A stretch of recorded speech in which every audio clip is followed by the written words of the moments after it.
Hello everybody, welcome back to Screen Stars, welcome to another top 10 list, and this is my top 10 favourite films from the 2010s, the 2010s. Now if you've been following the channel and my top 10 lists, and I have discussed this a few times and I even made it part of my recent contest, because I asked you guys to name me your favourite films from the 70s, 80s, 90s, noughties and 2010s if you entered the contest.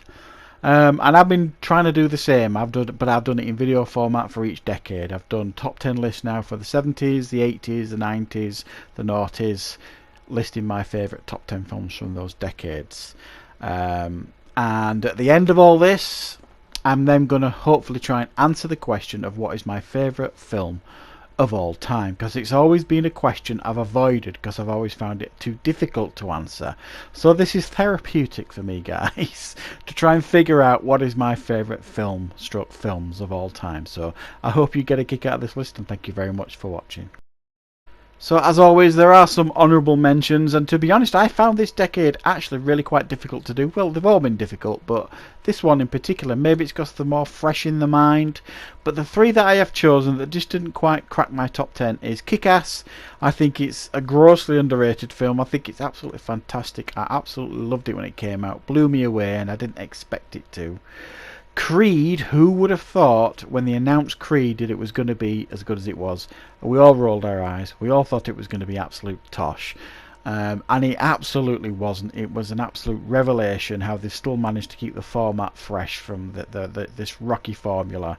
Michael B. Jordan was incredible. Stallone was incredible. Fully deserved his Oscar nomination. In fact, he deserved the Oscar. And Joker, wow, this might have actually cracked the top 10 if it had been, I don't know, maybe a couple of years from now when I did the list. I've only seen the film a couple of times, need to watch it a few more times, but it is certainly an absolutely incredible film. So coming in at number 10 on my list, it was released in 2015, it was a box office smash, and it's Mad Max Fury Road. When we all heard that Mad Max was making a comeback, and me personally, when I found out it wasn't Mel Gibson, my heart sank a little bit. But Tom Hardy was a great choice. Him and Charlize Theron, we know they didn't get on set, but in front of the camera it really worked. And Mad Max Fury Road was an absolute revelation. It was an action film like none other you'd ever seen before. Incredible action, incredible set pieces, great special effects, and a great continuation for this character after all these years. Coming in at number 9 on the list is Bohemian Rhapsody, an absolute box office smash, and that's an understatement. The story of Freddie Mercury and Queen. Now, let's be honest, I was about to say I'm a fan of Queen, but who isn't? You know, they're incredible legends. And the tragic story of Freddie Mercury needed to be told, and I think they told it in a way that was entertaining but respectful as well. It had the surviving members of Queen on board in regards to consultants and all this kind of stuff, but the film itself was just absolutely brilliant, and it just blew me away when I saw it. I didn't expect to enjoy it as much as I did, and I just thought it was incredible.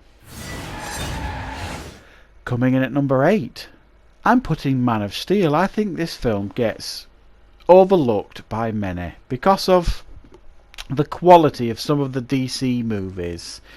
I think people forget that they started off with such an incredible film, this one, Man of Steel. Now, and I'm a traditionalist. For me, Christopher Reeve will always be Superman, but they cast it brilliantly with Henry Cavill. He's as good as you're going to get a Superman in a modern day movie. They brought it into a modern setting. It felt fresh, it felt new, and it just was absolutely spectacular to watch. I don't think they really got hardly anything wrong in this film, and I just absolutely love it. Coming in at number 7 is Guardians of the Galaxy. Hands up who thought this was going to be good when it was released in 2014. I mean, I know Marvel, generally speaking, have been absolutely brilliant with their movies, but when they announced Guardians of the Galaxy, we all collectively scratched our heads. What? Who were they? I didn't really have a clue. I remember watching it at the cinema with my son and absolutely loving it. It was like a masterpiece. It was like one of those great science fiction adventures, a throwback to the Star Wars type films with that sprinkle of Marvel fun in it. It was just a fantastic film. I really enjoyed the sequel as well, but I think this first one was wonderful. Coming in at number 6 is John Wick. Hats off to Keanu Reeves. He'd been out in the wilderness for a few years making bomb after bomb, I suppose you could argue, and then he took John Wick and he turned this character into a franchise, arguably his biggest success. I think so anyway. Some people might argue The Matrix, but I think the trilogy of films John Wick 1, 2 and 3 are stronger than the Matrix trilogy, and there's more John Wicks to come as well.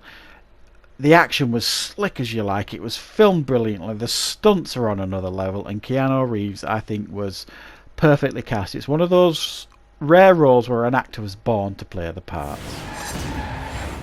Coming in at number 5 is The Conjuring. Now, this one does tend to get forgotten a little bit, and I think people focus more on this so-called Conjuring universe and things like that of varying quality of movies. But when you actually strip it back down, forget all about this commercial twaddle, The Conjuring is an incredibly effective horror film.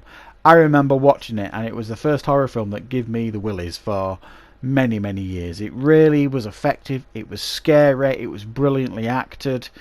And you were really invested in it as well. I enjoyed The Conjuring 2 as well, but for me, I just thought this one was an absolute fantastic horror film. Coming in at number 4, Deadpool. There's no getting around it. This decade was the decade of Marvel and superhero movies, certainly.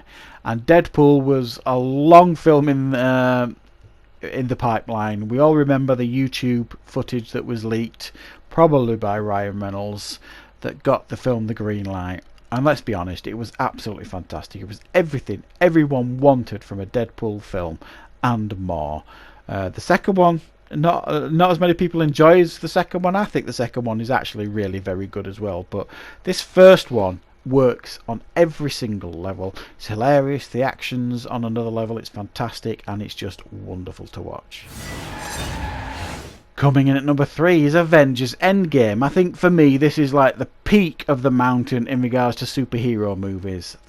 Both of them really. Avengers Infinity War and Avengers Endgame. I mean, they're essentially one movie.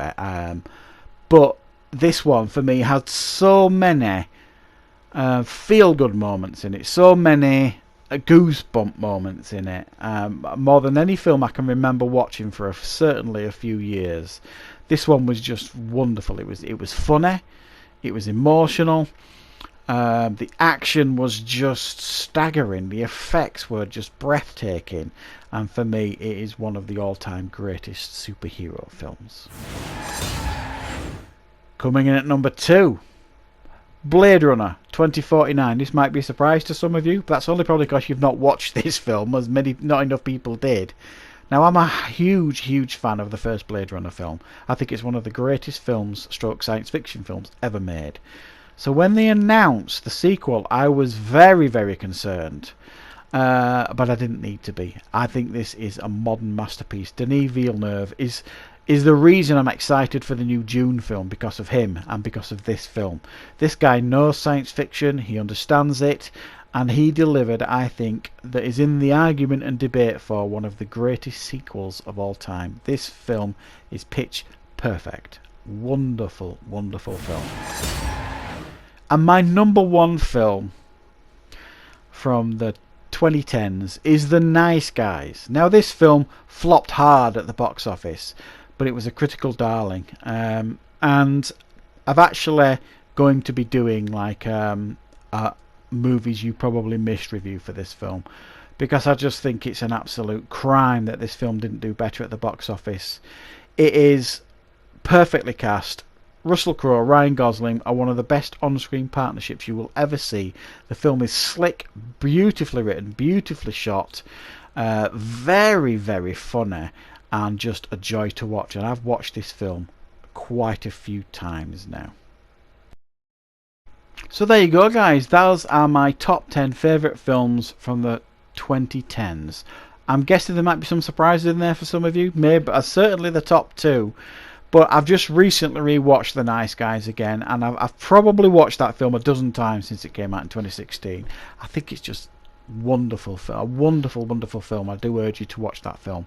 That's why it's my number one. It's the film I've watched the most out of all of them on this list for this decade. It's endlessly watchable, and it was, like I said, it was a list that I found very, very hard to do, this one, and I suspect it's because many of the films are still fresh in my mind, certainly a lot of them anyway. So yeah, that is me done now. I've done my favourite films from all the decades I had planned to do them in. So in the coming weeks I will be doing a top 10 list of my favourite films of all time. I'm not sure if I'm going to split it into two. There might be a runners up video and then a top 10 of my favourite ones. I'm just figuring out how I'm going to do it, but yeah, thanks for coming on this journey with me, guys. Obviously I'd love to know in the comments what some of your favourite films are from this decade. I do know some of them, obviously, from when I ran the contest. Some of you guys told me already what some of your favourite films were from this decade. So thanks for watching, everybody. Of course, I'll be back with plenty more top 10 lists, reviews, game reviews, you name it, on the channel very, very soon.